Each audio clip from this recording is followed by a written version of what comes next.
বাংলাদেশের ক্রীড়াঙ্গনকে নিয়ে হতাশার কোনো কারণ নেই।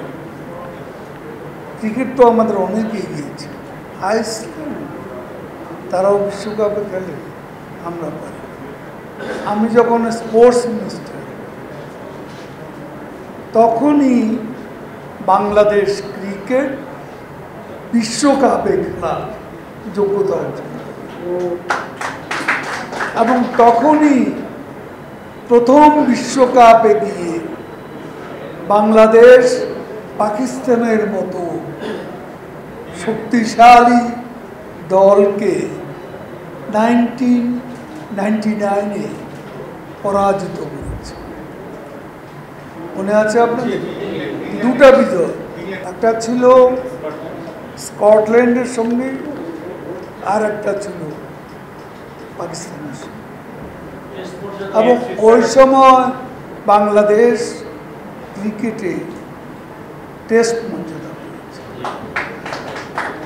তারপর ইভেন আমাদের প্রতিবন্ধীরা প্রথমবার বিদেশে গিয়ে 20টি স্বর্ণপদক নিয়ে আসে।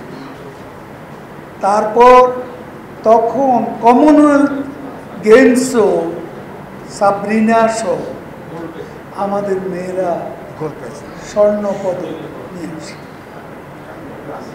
ধারাবাহিকতা এর আমার মনে হয় mister white detergent powder, perfect পরিষ্কার প্রতিবার। বাংলাদেশের ক্রীড়াঙ্গনকে নিয়ে হতাশার কোনো কারণ নেই। ক্রিকেট তো আমাদের অনেক এগিয়েছে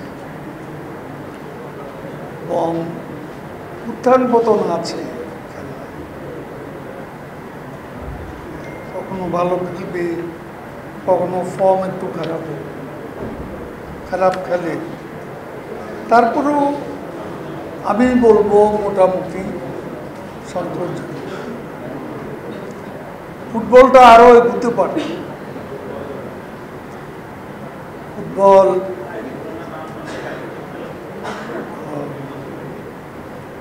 বিশ্বকাপে যখন দেখি আইসল্যান্ডের মতো দল খেলছে, তখন ভাবি আইসল্যান্ড তারাও বিশ্বকাপে খেলে, আমরা পারি।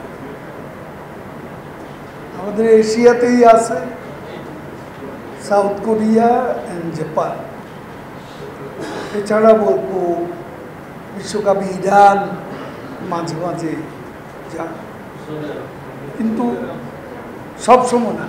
সৌদি আরবও কখনো কখনো যায়, মিশরও যায়, কিন্তু আমরা এদিকে আর পারি না। ট্যালেন্ট হান্টিং করার একটা প্রশিক্ষণ আমরা চালু করেছি, সেটা কোথায় গিয়ে ঠেকেছে এখন আমি ঠিক জানি না। এখন তো আমরা সাব গেমসও খেলা, তারপর যখন মালদ্বীপের সাথে বাংলাদেশ হারে তখন খুব লজ্জা পাবো, কষ্ট লাগে। তো যাক, তারপরেও আমি হতাশ নয়, আমি মনে করি